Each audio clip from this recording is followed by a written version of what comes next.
بسم اللہ الرحمن الرحیم۔ السلام علیکم ورحمۃ اللہ وبرکاتہ۔ بشر حافی کا مشہور واقعہ ہے۔ کہتے ہیں ننگے پاؤں چلنے والا، جو حافی ہے اس کا مطلب ہے ننگے پاؤں چلنے والا۔ یہ شراب پیا کرتے تھے، پولیس مین تھے، جا رہے تھے، ایک کاغذ پر اللہ رب العزت کا نام لکھا ہوا دیکھا۔ دل میں خیال آیا اللہ کا نام کاغذ پر لکھا ہوا ہے اور یہ زمین پہ پڑا ہے۔ اسی وقت اللہ کا نام اٹھایا اور اونچی جگہ پر رکھ دیا۔ اسی وقت اللہ نے الہام فرمایا، اے میرے پیارے، تو نے میرے نام کو اپنے پاؤں سے اٹھا کر سر تک پہنچایا، میں تمہارے نام کو فرش سے اٹھا کر عرش تک پہنچاؤں گا۔ چنانچہ اللہ تعالیٰ نے ان کو فقط اپنے نام کے ادب کی وجہ سے اپنی محبت عطا فرما دی۔ جب محبوب سے محبت ہوتی ہے تو اس کا نام بھی پیارا لگتا ہے اور اس کا کام بھی پیارا لگتا ہے، اس کی یاد میں بیٹھنے کو دل کرتا ہے۔ یہ سب چیزیں اس کی محبت کے اثرات ہیں۔ محبوب کی ملاقات سے دل نہیں بھرتا، چاہے جتنی دفعہ بھی ہو۔ تو پھر یہ کیسے ہو سکتا ہے کہ اللہ رب العزت بشر حافی رحمہ اللہ کے ایک نام کو، اللہ رب العزت کے ایک اسم مبارک کو اٹھا کر بلند کر دیا، اللہ نے ان کا نام بلند کر دیا۔ آج سینکڑوں سال بعد آپ ان کا تذکرہ سن رہے ہیں۔ یہ کیسے ہو سکتا ہے کہ ہم ہر وقت اللہ رب العزت کو یاد کریں، ہر وقت اللہ رب العزت کو پکاریں، اللہ رب العزت کا نام بلند کرنے کے لیے، اللہ رب العزت کی محبت حاصل کرنے کے لیے، اللہ رب العزت کا تعلق حاصل کرنے کے لیے اور اللہ رب العزت سے اپنے مسائل حل کروانے کے لیے۔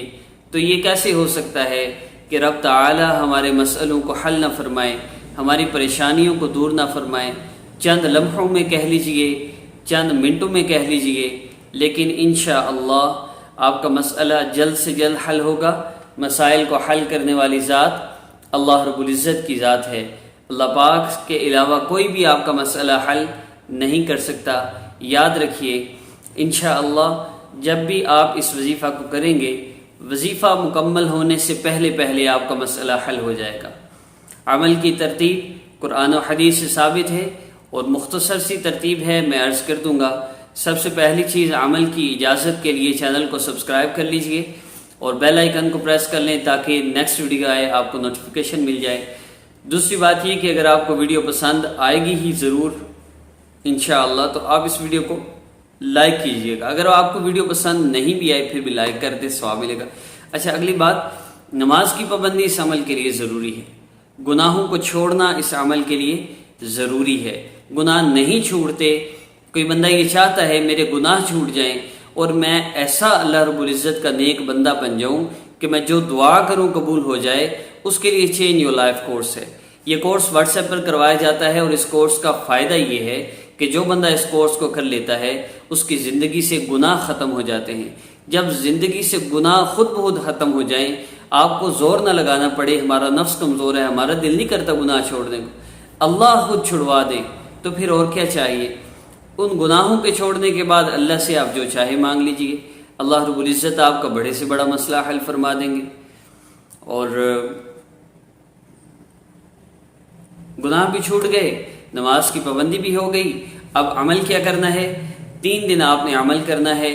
ہمیں کمنٹ میں آپ نے ضرور بتانا ہے کہ آپ کا مسئلہ پہلے دن حل ہوا ہے یا دوسرے دن حل ہوا ہے یا تیسرے دن حل ہوا ہے۔ عمل کی ترتیب یوں ہے، آپ نے 2 رکعت نفل حاجت کی نیت سے پڑھنے ہیں۔ عشاء کی نماز کے بعد کر لیں، نفل پڑھ سکتے ہیں۔ تہجد کے وقت کر لیں، نفل پڑھ سکتے ہیں، یا فجر کی نماز کے بعد پڑھ کر لیں، سورج نکلنے کے بعد، اس وقت بھی نفل پڑھ سکتے ہیں۔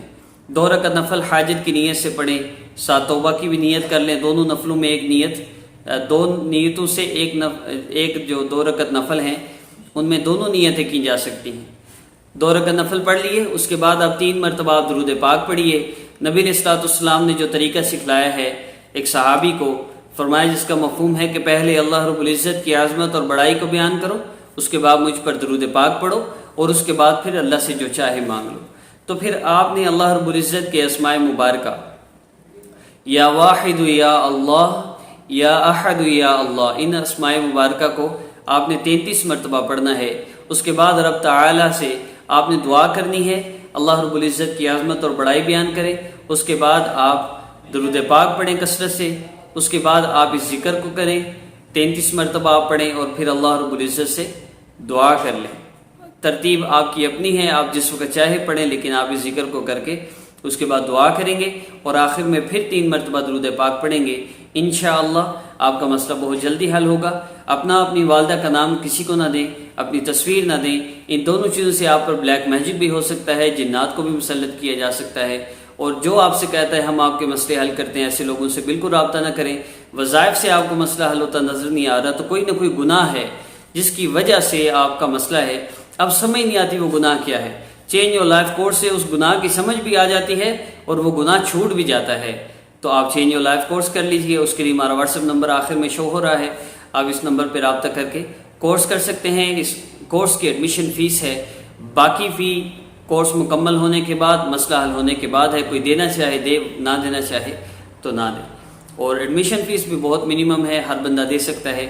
اور سبسکرائب کے لیے اجازت کے لیے جو شرط ہے وہ بھی اسی لیے ہے کہ ایسے کوئی آپ کو گائیڈ کرنے والا، رہنمائی کرنے والا نہیں جو آپ سے یہ کہے کہ اپنی والدہ کا نام نہ دیں، اپنی تصویر نہ دیں، اور یہ ساری چیزیں کوئی گائیڈ نہیں کرتا، کیونکہ ہر بندے نے آپ کو، جب آپ نے ان کے واٹس ایپ نمبر پہ رابطہ کرنا ہے، ان سب نے آپ کو کہنا ہے آپ پر جادو ہے، آپ پر نظر بد ہے، بندش ہے۔ لوگ ایسے عقل مند ہے، کہتے ہیں جی آپ کو کیسے پتا ہمارا یہ مسئلہ ہے؟ تو کہتے ہیں آپ کا نام اور والدہ کے نام سے ہم نے چیک کیا، اور میں نے کسی کو کہا بھئی آپ کو کوئی مسئلہ نہیں ہے، کہنے لگے آپ نے تو نہ نام پوچھا نہ میری امی کا نام پوچھا۔ میں نے کہا مجھے آپ پہ نہ بلیک میجک کرنا ہے، نہ آپ پر جنات مسلط کرنے ہیں، مجھے کیا ضرورت ہے آپ سے آپ کا نام پوچھنے کی یا آپ کا والدہ کے نام پوچھنے کی؟ اس لیے بالکل کسی کو نام نہ دیں، بلیک میجک ہو سکتا ہے، آپ پر اثرات بھیجے جا سکتے ہیں، جنات تنگ بھی کر سکتے ہیں، اور جنات زنا بھی کرتے ہیں، یہاں تک ہوتا ہے اور ہو رہا ہے۔ اور دل نہیں کرتا بات کرنے کو، لیکن اس وقت ان حالات میں اور اس قدر سنگینیاں ہیں کہ بتانی پڑتی ہیں، ہو سکتا ہے کسی کے دل پہ اثر کر جائے میری بات۔ علامہ اقبال کا شعر اب مجھے سے یاد نہیں، لیکن انہوں نے جو بھی فرمایا، شاید انہوں نے فرمایا بھی ہے یا نہیں، لیکن میں نے بات کر دی۔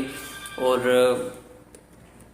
قصہ مختصر یہ کہ جانے سے پہلے ایک بات عرض کرتا چلوں، عمل مکمل ہو چکا ہے اور اس سے بہتر اور کوئی عمل نہیں۔ ایک بیگم صاحبہ نے شوہر سے کہا مجھے نئی ساڑی لے کے دیں۔ اس نے کہا کہ بھائی ابھی تو تمہیں ساڑی لے کے دی ہے، کہا بھائی جتنی میرے پاس ساڑیاں ہیں اور جتنے میرے پاس کپڑے ہیں سارے گاؤں والے محلے والے دیکھ چکے ہیں، مجھے نئی ساڑی لے کے دیں۔ تو شوہر بھی عقل مند تھا، اس نے محلہ ہی بدل لیا۔ السلام علیکم ورحمۃ اللہ۔